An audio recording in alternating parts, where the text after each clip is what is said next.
Assalamualaikum warahmatullahi wabarakatuh. Saya Bunga Karyani dari kelas 11 MIPA 1 ingin mempresentasikan materi mengenai perlawanan rakyat Makassar terhadap VOC.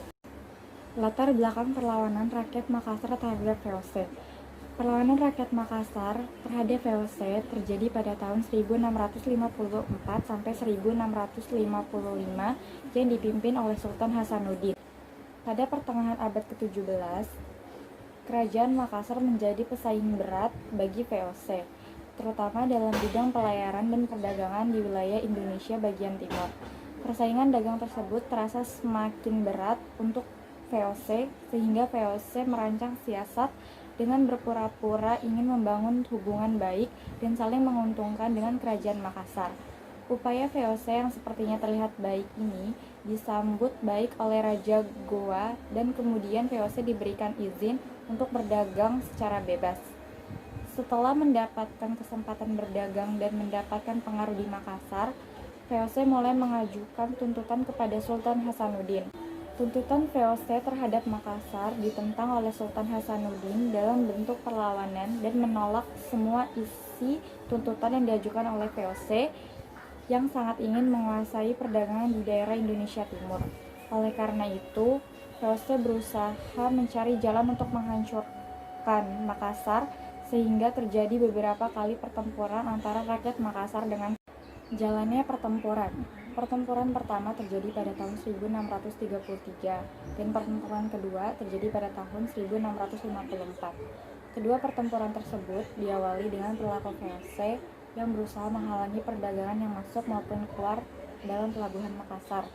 Dua kali upaya VOC tersebut mengalami kegagalan karena pelaut Makassar memberikan perlawanan sengit terhadap para kompeni.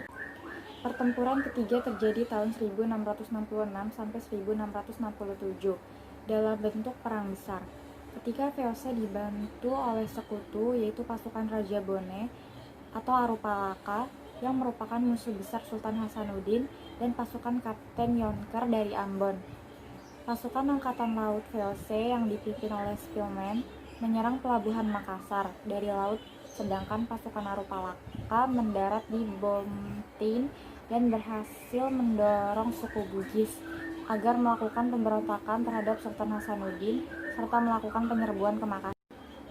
Di akhir cerita, Sultan Hasanuddin tidak berhasil mematahkan ambisi Belanda untuk menguasai Makassar.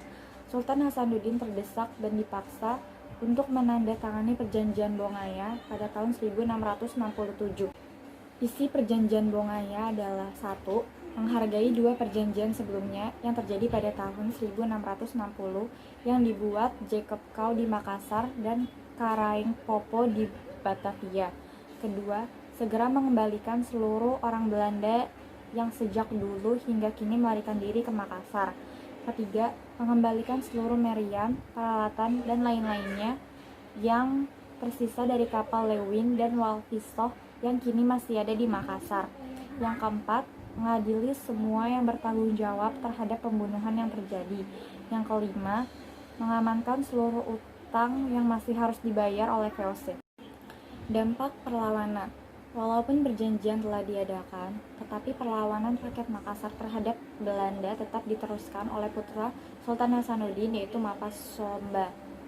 Untuk menghadapi perlawanan rakyat Makassar, Belanda mengarahkan pasukannya secara besar-besaran dan pada akhirnya Belanda berhasil menghancurkan Makassar dan menguasai wilayah kerajaan tersebut sepenuhnya.